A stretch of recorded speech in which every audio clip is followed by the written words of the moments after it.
This is Beyond the Verdict. I'm John Horford with Myrene Cook. And you want to just join the show? No. You could just be our third host. Today I am. I love that. What do you mean today? This is a completely separate day. Oh, yeah, sorry. No, This isn't where you start picking on Christina because you know I'll side with her. I didn't consider that picking on someone, but if you do, if it makes you feel better to band together and gang up on me, I'm completely fine with that. Oh, it's not a gang up. It's just I will represent her. She just gives me a fist bump and suddenly I'm her attorney. I love it. I love this. I was going to say I love the sass, but I know that certain people are listening and we're gonna move past that. We have more important things to discuss today. We do. Primarily hip hop mogul. And and I almost said sex offender. I don't know that he is yet. Alleged. He will be. Will be. He's definitely abusive. Yep. Sean Combs, Evil. P. Diddy, Puff Daddy. Abusive sex offender. How about that? Yeah. Yep. The main thing I want to hit on, well, you got a lot of good definitions of some of the terms in this case, which I think will be really interesting for people to hear, just for clarification on why he's being charged with what he's charged with. Like one of the things that Myrene and I have actually been hanging out all day, because we do work with the CACs. She actually got an award today for all of her excellent work. Very excited. She deserves it. But we've been hanging out all day, and we were talking earlier just about the idea of him being a sex trafficker.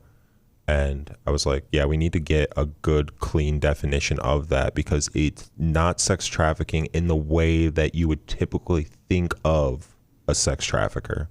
But by definition, he's probably going to end up being charged with sex trafficking. Well, he has been charged with that. So he's found guilty. Found guilty. Yeah, found so guilty. This is, first of all, a federal case.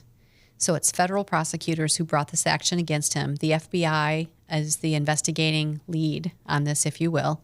But there is a 14-page indictment. Now, let me just say, 14 pages for an indictment is really long. Like, I've charged people with 29 counts of CSC in the past, and it wasn't 14 pages. With what? Criminal sexual conduct. There Sorry. you go. Thank you. Yeah. Sometimes we use acronyms. It's easier. Yeah. But in this case, they charged him with a count of conspiracy for racketeering. And I'm going to think you're going to want to know what that means, right? I would love to. All right. So it is a pattern of sexual and physical, emotional abuse, also verbal, toward women and other individuals. It includes sex trafficking, forced labor, bribery, kidnapping, arson, obstruction of justice. Arson too? Yes. What did he burn? I think some of the evidence. Oh, did is he? my understanding. And it is against him baby oil personally. flammable? Well, depends on what you put with it. Okay. It's against him personally, but also he used Combs Enterprises and its employees to perpetuate this, which is where you get some of the racketeering. So he was using business entities to perpetuate this abuse. So by like them getting the drugs and getting the baby oil and getting the towels and getting the money and the sex workers, even though Cassie got most of the sex workers, right? She did get them, but they still had to transport them. Got you. And then that's part of the sex trafficking too, is like the interstate transfer of these individuals for sex. Yeah, I'll get to those definitions in a minute. But there are 2 counts of sex trafficking by force, fraud, or coercion. And those are as to victim 1. We know victim 1 has been identified by herself as Cassie Ventura, the girlfriend of approximately 10 years. And then he also has 2 counts of transportation to engage in prostitution. So under federal law, the racketeering charge is punishable by life or any number of years. The 2 counts of sex trafficking by force, fraud, or coercion are punishable by life or any term of years, but has a mandatory 15-year minimum sentence. And then the 2 counts of transportation to engage in prostitution are 10-year offenses, up to 10-year. But they also added on forfeiture allegations. So under the law, you can forfeit things if they are used in criminal enterprise. So for example, if he sent one of his workers in his Cadillac over to pick up sex workers or drugs, that Cadillac can be forfeit. What about a house? Houses Really? can be forfeit. Money can be forfeit. all sorts of things under these federal statutes can have forfeiture implications. How does the money connection work, though? If he's using that money, I get it, to purchase the drugs, which is an illegal. But how do you prove like what? So the account that it came out of can be, if he's super rich. If there's $20 million in that account, that whole account can be seized? Potentially. That's insane. It just depends on how they can link it under all of those things I read to you. There's a lot of things there. Yeah. Bribery and everything else. So one of the bribery allegations is that he was trying to bribe Cassie by not, if she came forward, he was going to release the sex tapes. Tapes. So there was that sort of extortion kind of behavior. And there was another allegation of bribery where he had signed her to his record label, only allowed her to do one album in 10 years. And it was a 10 album deal or whatever. It was a 10 album deal. Never did the rest of it because he kept holding that over her head. So that means his recording company potentially has forfeiture implications. Wow. So he's going to lose Bad Boy. Well, I mean, he's probably going to go to prison anyway. So for life. But there's also, he faces at this point more than 24 civil lawsuits for sexual assault, sex trafficking, and more from multiple victims. And within these allegations I just read, there are at least 4 victims who have agreed to come forward and testify. And so far in the trial, we've only heard from Cassie.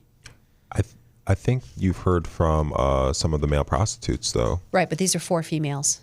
Oh, it's all females. Mm-hmm. So none of the male prostitutes said that they're victims? I don't recall if they did or not, but they're not the named victim. Got you. Okay. Yeah.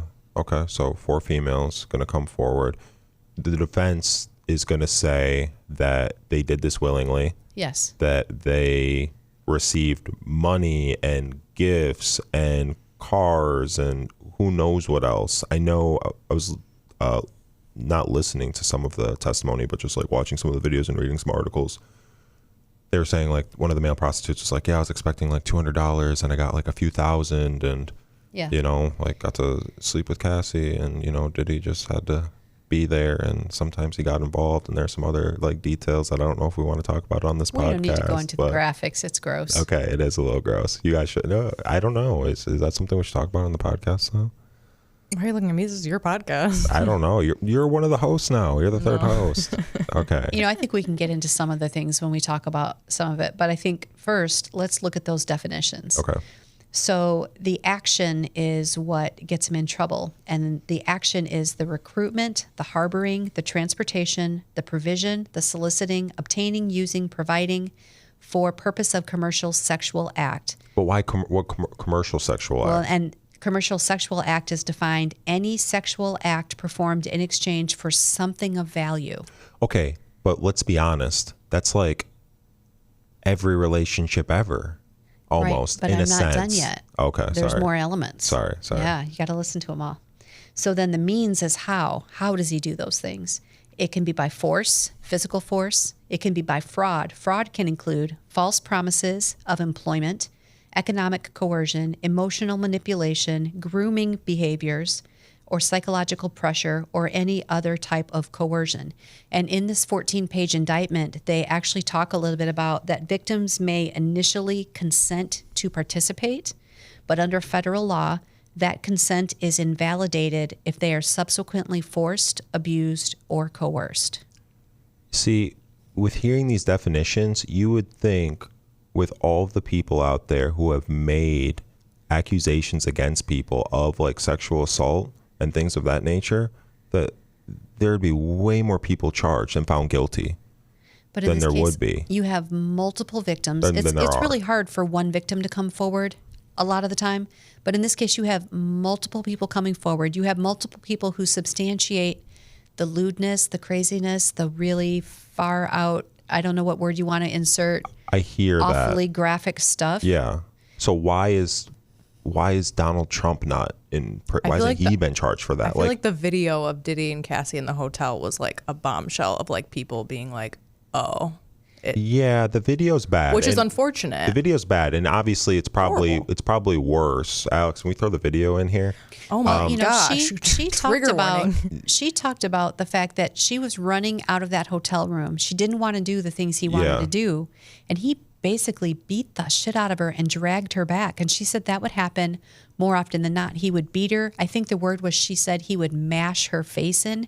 She had black eyes. She had bruises everywhere that she couldn't explain to her family. And that didn't just happen that one time in 2016. No. It happened repeatedly. For sure. And she said that when she tried to tell him no, she didn't want to do it or didn't want to go farther with some of the really graphic things like the urination on her and in her and all that by the workers. In her mouth. It's gross. When she decided she didn't want to do that, she knew that if she told him no, because she had in the past, the violence was worse. Mm-hmm. It was much more violent. Yeah. And so she didn't feel like she had a choice. And then you have to throw in the fact that he supplied her with ketamine, opioids, cocaine, and other drugs, and alcohol as well. And she said that she would participate in that. He would give them to her because she wanted to numb the pain. Specifically the ketamine, he would give her enough of that she would actually black out and regain consciousness in the shower with him and other people. And she didn't know how she got there. Yeah, that's terrifying. And she was 19. Well, when she met him, and he was 37. Yeah. But she did admit that he did not make any, and I'm not justifying this in any way, but he didn't make any sexual advancements towards her till she was 21. And 19 is still obviously like legal age, but it's young. And there's a big age gap there. Yeah, but you don't have to sexually advance on someone to groom them. You know what I mean? Like, it For takes sure. some time to... Got her the record deal at that point. For sure. So she was, wanting to please him. Yeah, for sure. I mean, he did things that helped to change her life in a positive way, and obviously also in a negative way. Yep. But it's a big deal, like when someone gives you these opportunities and it's kind of like what you always wanted. And but he was dangling that above her, and isn't that the false promise of employment? Yep. Right there in the definition. But she did have employment. Yeah, but she had 9 records. Couldn't release. She had all the songs, and he wouldn't let her release anything. Yeah. He didn't want her to fulfill that contract. And she also said and testified, I think yesterday, that he beat her regularly, and there were times when she would have cuts and marks above her eyes because he would beat her in the face that she had to see a plastic surgeon to have fixed. Yeah. That's not just one sexual assault. Right. And she said when she finally did break it off with him and she was seeing the man who is now her husband, he was livid and got pissed and went over to her house and tried to be nice and then basically raped her on the living room floor. Jesus Christ. And she testified to that. Evil. Damn. So I think we should also talk about, and I know that none of us here are like, we're not psychologists, but what makes people in extremely abusive relationships like that stay? There's a lot of reasons they stay. It is the power that the person has. It's the promises of a job. It's the, I do care for this person and I want to please them. I want to make them happy. So if I have to do some of these things, it's okay. And then little by little, it slips. It's a slippery slope into this abyss of abuse and violence and drugs. And it gets worse. I mean, we haven't really mentioned the word yet, but the parties would be called freak-offs because they were freaky. There was a lot of really crazy sexual stuff that was happening, and he was directing it. He would tell them what to do, who to do it to, how to do it. Sometimes he joined in, sometimes he watched and masturbated, but he always videotaped everything. Yeah, it's always blackmail. And a ton of celebrities have participated in these, probably. Also, kind of ties into the Menendez abuse, but Cassie said the only time he was like really happy and like loving towards her was during freak-offs. Like, yeah, and that's what you like get through. You know what I mean? Yeah, I hear you. But I wanted to touch on like the fact that there were so many like celebrities like participating. Well, we know that celebrities were at his parties. We don't know if they participated fully in the freak-offs. It's been something that people have talked about for like a long time. Mm-hmm. They've said like, don't go to Diddy parties. Like, yeah, but what level of it? You got to tell Diddy no. Was it you got to say no to Diddy. Was it a swap your partner kind of sex, or was it the shit that he put Cassie Some people through? probably didn't know. Yeah, I mean, there's probably levels to it. Probably both happened. I mean, there's some stories. I don't know if they're true or not. I mean, I heard someone was telling a story about him walking into a room at a Diddy party, and he was having sex with the guy who played Carl Winslow in Family Matters. It sounds crazy, right? And then I was watching just some clips just to like brush up on this. I mean, the Cat Williams interview with Shannon Sharp. And he's talking about Diddy in that interview, and he's just like, you just gotta say no to Diddy. And this was like before like any of this like really like kind of hit the fan. I mean, there were a lot of celebrities who came out and said, I was invited to those parties. I didn't go. Yeah, Terrence Howard also had like a famous interview where he's talking about like he felt like Diddy was trying to like make a move on him. But weren't there some allegations that he either made a move or did something to Justin Bieber when he was younger too? Yes, there is. It was him and somebody else. Yeah. Who was the other celebrity? Usher. Usher. Yeah, I think you're right. I don't know if I've never heard that Usher was accused of doing like the sexual stuff, but the Diddy videos are weird. Like people are, and you never know because people are posting this on like TikTok and YouTube and stuff like that and Reddit. But the videos with Justin and Diddy, extremely uncomfortable. Like when he was younger, he's like just very, very eerie. Like. Yeah. Talk shows with them together. Yeah. So, I mean. Yeah. The other thing Cassie added, too, was that oftentimes he had weapons. He had guns while they were there doing these things. And she was afraid if she didn't do exactly what he said, not only would he beat her, but maybe he would shoot her. Yeah. So what finally made her say, fuck it, I can't go through this anymore? She kept telling him, no, she didn't want to do this. She told him that she wanted a relationship with him and him alone. And he was like, no, I'm not having it. And you will do what I say. And I want one right now, by the way. I hate, oh my God. I mean, was that's that what he actually did. It? Yeah. Verbatim? And she didn't want to. So he beat the living shit out of her. And she took an Uber home, actually called her mom that night. I think maybe her mom and her sister, and did a FaceTime or whatever with him so they could see like she was beat up. And he obviously, we haven't talked about this, he admits to doing all of that. Well, right? It's a little hard to say you didn't when there's that hotel video that shows you beating the shit out of her. There is the hotel video, right? And the hotel video probably is like the most tame he ever was in those situations because he knew he was in public. Like, what's he doing behind closed doors? Probably way worse. But he admitted that he's like, I have been, physically abusive, emotionally abusive. I do need help, like all of this stuff. He needs prison. He doesn't need So help. why does he think he still has a chance of getting off, or does he just think that he'll get a lesser sentence? And then why are they fighting so hard against the trafficking allegation if by definition it's so clear? Because if the regular everyday person looked at that, they wouldn't know those definitions, right? There's a lot of details in those definitions that you may not necessarily think applies to sex trafficking. But he has amazing lawyers. They know. Well, he's got the new and improved Dream Team, right?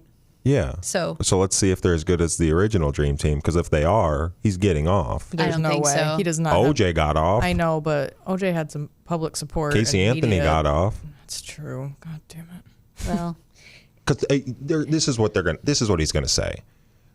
They're going to say, yeah, I did some really messed up things, but you chose to stay. I clearly understand like the issues with that sentiment. You got a ton of money, a ton of opportunities. Like you got a record deal, you got houses, you got cars, you got to live a life that almost no one in the world gets to live.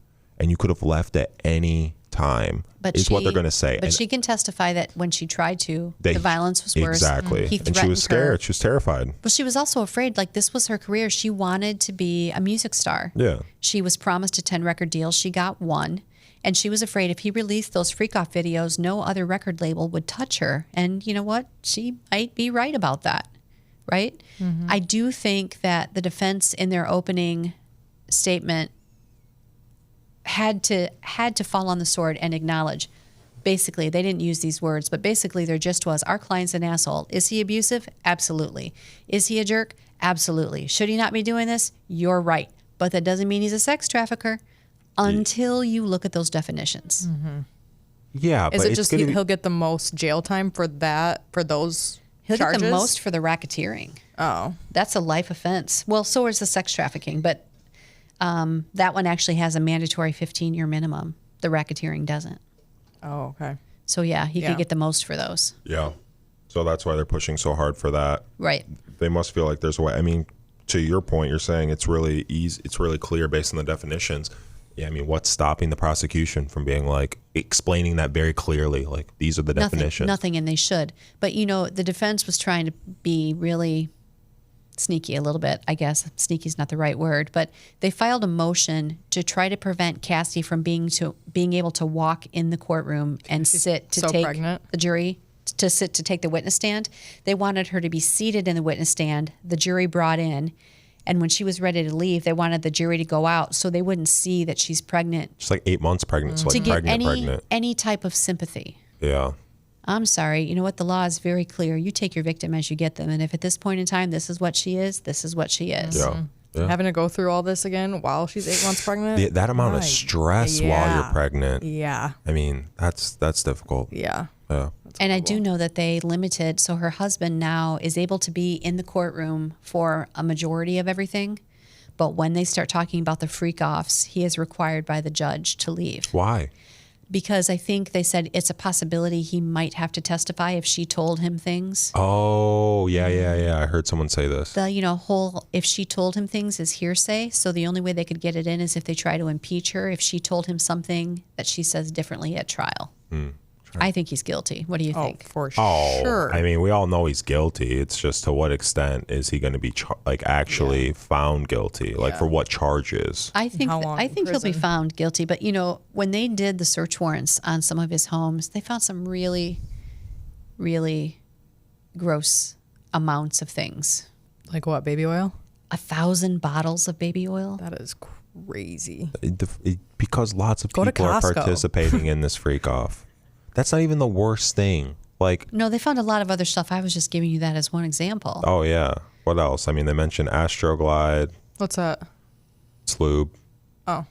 The baby oil wasn't enough? No, I don't think it wasn't. I don't think you're supposed to use baby oil as lube. I think the baby oil was just to get people like glistening. He did want them slip to glisten for the videos. Seriously though, yeah. Yeah, they would have to rub themselves with it before they started. Yeah. He wanted it to shine. Yeah, the guy who just needed to go in porn. Like why? Just because he wants this on his own. God damn it! I don't know. He had that. He had the porn industry. I know, basically. but like people who weren't willing. Yeah, I'm trying to find more notes. Also, the mother of his children died under, I think, suspicious. Kim Porter. Circumstances. Yeah. How old are his kids now? Because I just saw something today when I was looking that his twin daughters were leaving the courtroom after listening to the testimony. How old are they? Well, they look at least like 14.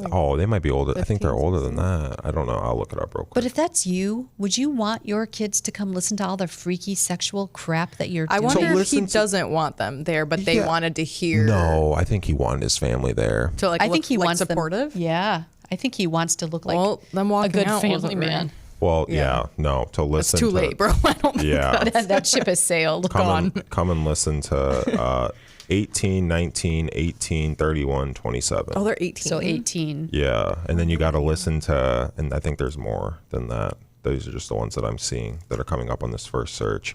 But didn't Kim Porter die of pneumonia? And isn't that like an easy one to kind of... I don't know. I didn't look into it enough because we had multiple cases to discuss, even though he had domestic violence with her too, didn't he? Like a lot, right? I think she was supposed to be writing a book or something. And he's accused of killing Tupac too. Yeah. There's a lot of things going on. But he was super petty. Confiscating her phone and laptop as punishment. Cassie or crazy. Kim? Yeah, for Cassie. Yeah. Criticizing her appearance, saying her hair made her look too Mexican. It's all just grooming and control. Yeah. She went, I forget where it was. It was for her birthday, maybe her 25th birthday or something like that. She wanted to go out with friends, have a good time, and go sing karaoke. And he was mad because he wanted a freak off, and she didn't want to do it because it was her birthday. Yeah, I remember the story. And he forced her to leave. He made such a scene that she finally just left and did what he wanted just to shut him up because she was afraid she was going to get her ass beat on her birthday. Yeah, super, super abusive.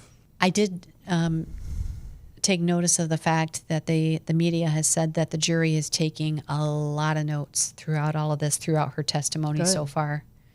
I mean, I can't imagine what they're thinking. And I didn't look closely at the makeup of the jury. Do either of you know if it's more women, more men? I did not look, no. Did it take them a while to select that jury, or was it pretty...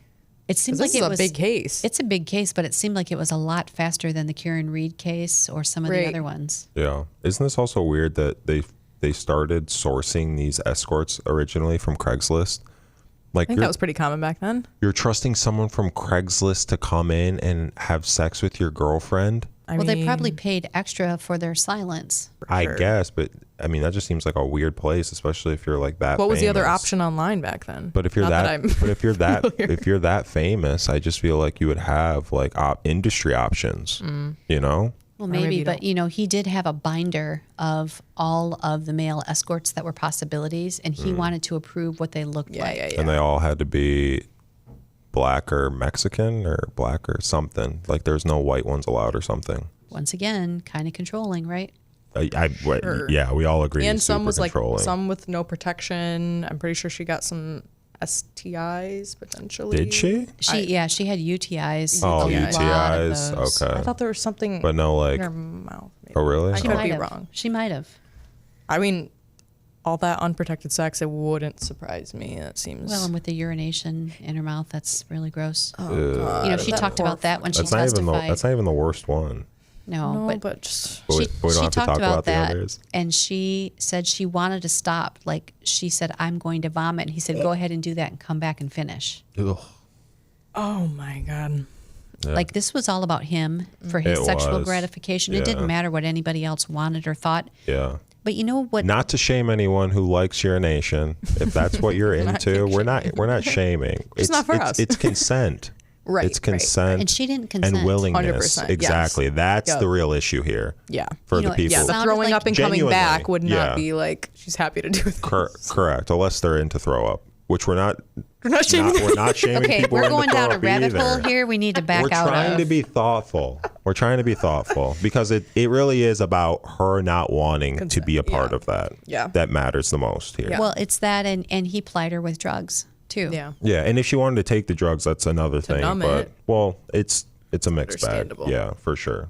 I just can't There's some imagine. people who love drugs. For sure. But also. But that wasn't her. She said she hadn't really Exactly. done it before then, but she Yes. started to use it to numb the pain because not only did it psychologically hurt, she said after these freak offs, and she said they would go on for hours, She sometimes said days. days. She said days. That she would be so exhausted, she would need an IV bag to recover, to replace fluids. She would need a whole lot of rest, and she said parts of her body were sore and torn and all the things. God. And he would get mad because she wasn't ready when he wanted to do another one the next day. Oh my God. Yeah. Just trash. Just I mean, he admitted like you said, his team came out and they're like, we know our client's trash, but he didn't break these laws.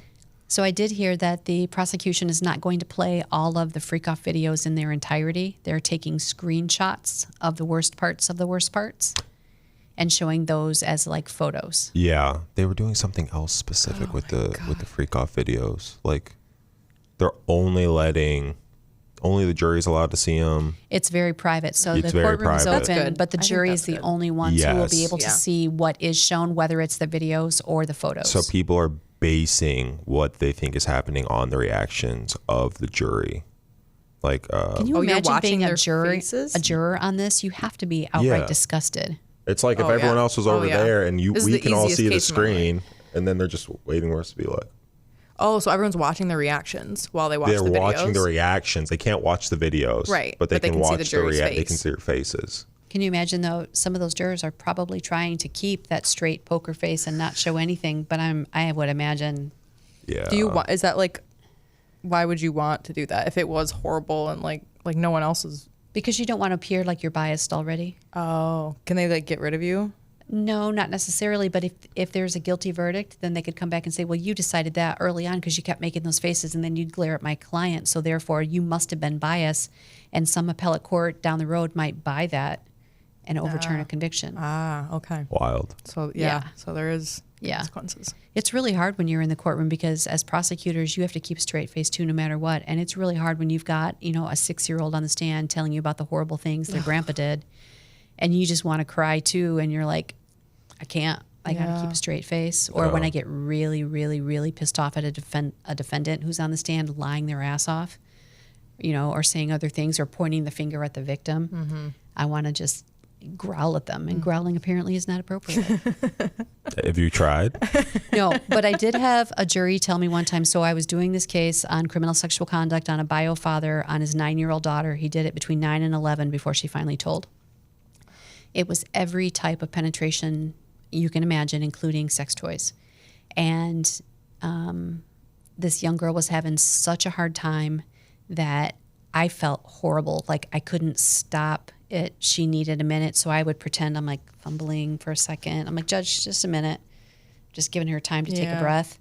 And the judge was like, Miss Cook, you have to continue. You have to do this. And a juror finally stood up. He was this old kind of grumpy man that we weren't sure if we wanted to keep. But he stood up in the middle of this trial. He pounded the jury box and he goes, Judge, I need to use the restroom. And he walked out because the victim was having such a hard time. Aww. So he forced a break. Oh, sweet guy. Yeah. But then you get these defendants who just go up there and lie. And it's hard to try to keep that straight face. Yeah.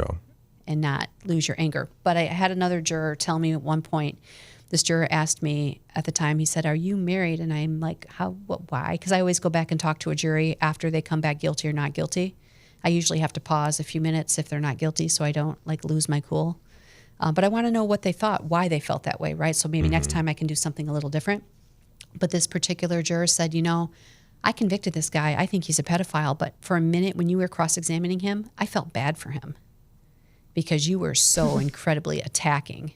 And I said, you don't think he deserved that? And he goes, no, I think he did. But I think it's a fine line because you kind of come off as a little bit mean. I'm like, I'm supposed to be nice to a pedophile? Right. So I developed a tactic that I called the pounce and retreat. We've discussed the pounce and retreat. So I pounce on you for a minute and then I back off. And I'm like, sir, I just need you to answer my question. It's a yes or no. It's not that hard. Yes or no. And then I pounce again and then I back off.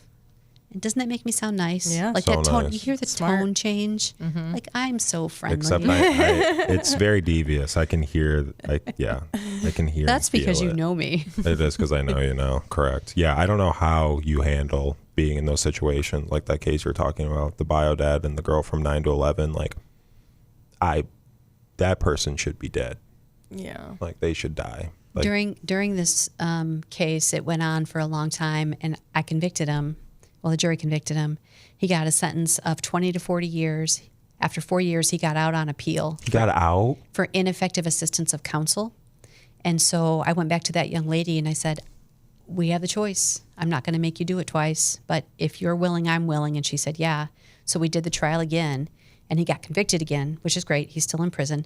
But this defendant would come in every day, and he was so smug because not only did he get out of prison, this particular judge let him out on bond. And so he was out on bond while the second case was pending. And he would walk in every day and look at me and he would go, oh, good morning, Miss Cook.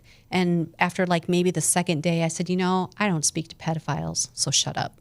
Thank God. So that's not double jeopardy? No. Even though they let him out? No, double jeopardy means if they find you not guilty, I can't charge you again. Got you. But they found him guilty, but because the appellate court found something wrong they thought his attorney didn't do, then that meant he didn't have good counsel. It was ineffective.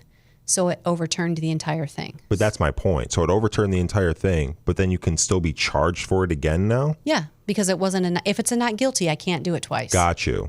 So even though they were like, well, we got to let him out because he didn't have, a good enough lawyer or whatever. No. It just means I have to start over. Got you. Just means you have to start over. With OJ, I couldn't, the prosecution couldn't have gone back and tried OJ twice. Got you. Because it was a not guilty. Yeah. Stupid not guilty, but a not guilty. Yeah.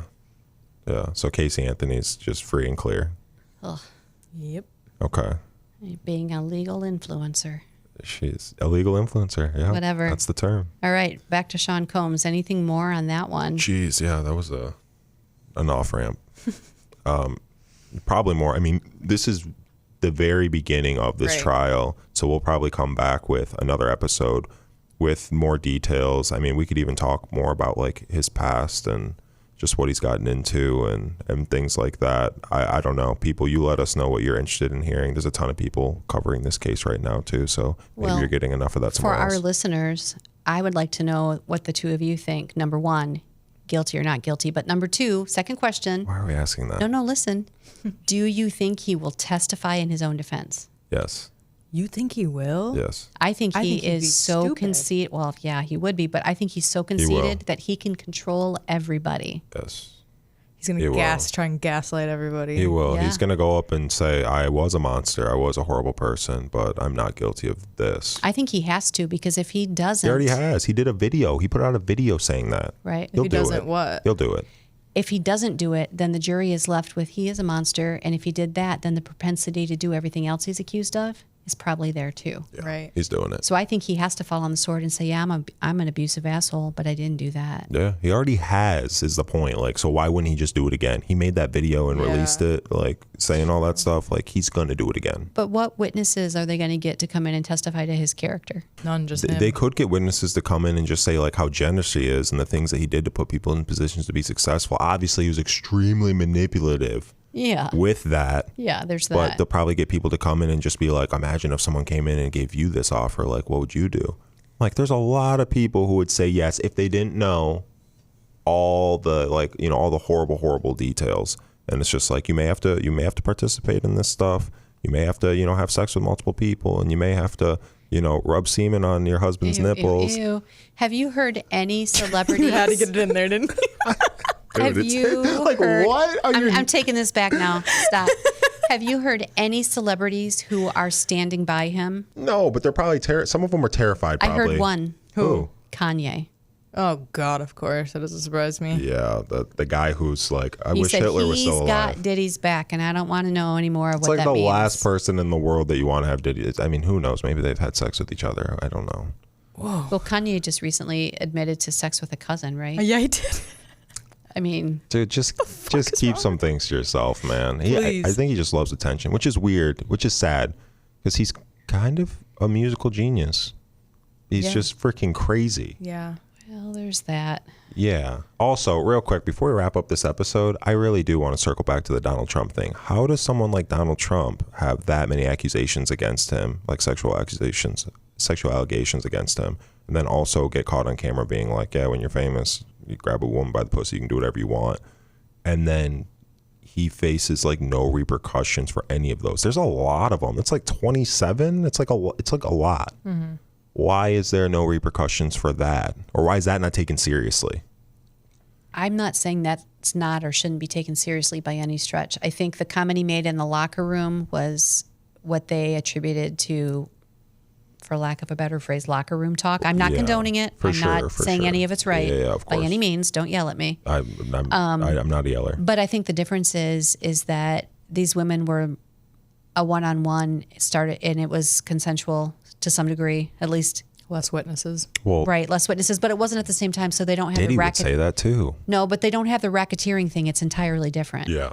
But They Diddy don't would say have it was that. They don't have consensual, the too. sex trafficking. They don't have bringing in the sex video. workers, the videos, the oil, all the grossness. The oil. He was found liable for sexual assault, though? I think there was was a a- civil case. Yeah. There was a civil But he was case. found liable. Isn't that the term? Yeah. Twice, right? Because no. Was it? I don't know. She charged him for defamation again after. We could do it. We could look into that eventually. I haven't looked into that. I was just curious, just because of the fame element. Yeah, the power. Yeah, the fame and the power element and the money element. You know, paying people off. Stormy Daniels. Yep. Like, I think that's actually what he got in trouble for. Yeah. Yeah. Well, No, there was another actually, one. what There he was got in another trouble one. for was the payment to Stormy Daniels came out of an election fund. Yes. Yeah, there you That's go. what he got in There trouble you go. for. Yeah. It So wasn't. It was wasn't still the underlying. related It was to- where the money came from. Yes. But I think, historically, when you look at a lot of cases, money, power, name recognition has gotten a lot of people off the hook for a lot of different things. Are you familiar with the Kennedy cousin, the Skakel case? Mm-mm. It's really old. It's from the 70s. This really pretty young girl. We should do this one. Martha Moxley was the victim. I'd write it down.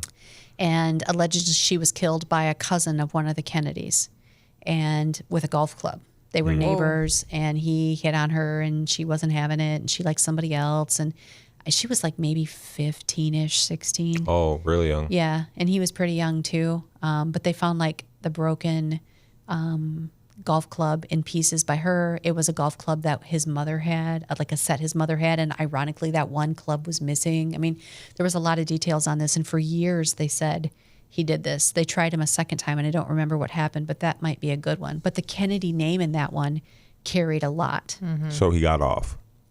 Eventually he did. Yeah. Wow. Okay. Yeah, no, we should definitely look into that. So many cases we could. I mean, what other celebrities can you think of that didn't get held accountable? Oh my gosh, who was the woman who fell off the boat? Natalie Wood. Natalie Wood. Robert Yeah. Wagner, her husband. Yeah, and who else was there that night with them? Christopher Walken. Christopher Walken, yeah. I don't know how I know this. Exactly. I love that you're pulling this out. This is amazing. All three names, just bang, bang, bang. Yeah. Yeah. That's a good one. That's a good one. Because allegedly she was having an affair with Christopher, and they go out on a boat with a captain, with the boyfriend, the husband, and the wife. Yeah. The husband and the wife get into a huge argument. She is deathly afraid of the water. She cannot swim. And allegedly she was going to go for a swim at night in her nightgown. In the ocean. In the Right. ocean. Which is like no That's where one they found wants, her? No Yeah. one wants to get in the ocean at night. Barely during the day. Yeah, especially like out in deep water. Right. Like that's terrifying. In her nightgown, too. Yeah. And she had blunt force trauma to her head. Like she was either punched or pushed overboard and hit the side or Yeah. Just something. wanted to go for a swim. So there's with her another blunt one. force That's a trauma. good one. Yeah, there's probably some others. So if you have any questions specifically about this case or about other cases, we would love to hear from you. Reach out to us on TikTok, Instagram, YouTube, Facebook, wherever, Behind the Verdict, BTV_pod. And let us know if you're one of those people who are watching this Sean Diddy Combs trial from beginning to end. Let us know what details you think are really important.